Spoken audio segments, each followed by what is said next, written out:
no sugar added banana bread. Hi, my name is Michelle and I'm the creator of a food blog called Paleo Running Momma, and this blog specializes in all paleo friendly recipes which are grain-free, dairy-free, and refined sugar-free. Everything from your easy one skillet weeknight dinner to the most decadent desserts. I started paleo myself back in 2013. I just wanted overall better health and also reduce inflammation because I was dealing with a running injury at the time. So today I'm gonna be making one of the most popular recipes, my no sugar added banana bread. First step is to just get all the dry ingredients together. Blanched almond flour, 1 3/4 cup, and then half a cup of tapioca flour. If you can't have that type of starch, you can always sub in arrowroot flour for the tapioca. And then I have a combination of 1 teaspoon of baking soda, a half a teaspoon of baking powder, 1 teaspoon of ground cinnamon, 1/4 teaspoon of salt, and then just gonna mix this all together and then get started on the wet ingredients.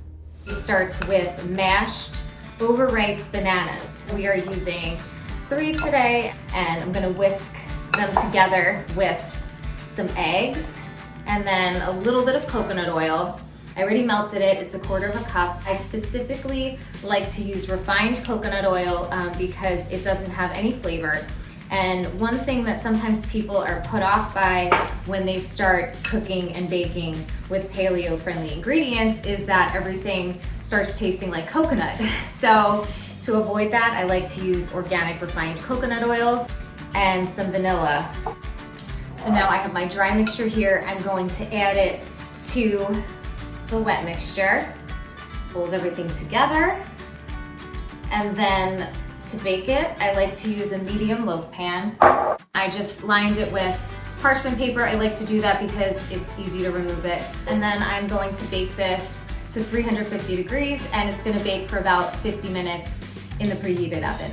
The banana bread just came out of the oven, and because we have the parchment paper in the pan, I'm just gonna lift it out and let it cool. So the banana bread is a little bit warm still, and you can see a beautiful texture, and you can enjoy this alone. You can have it for a snack, breakfast, put a little smear of almond butter on it or any other paleo-friendly spreads.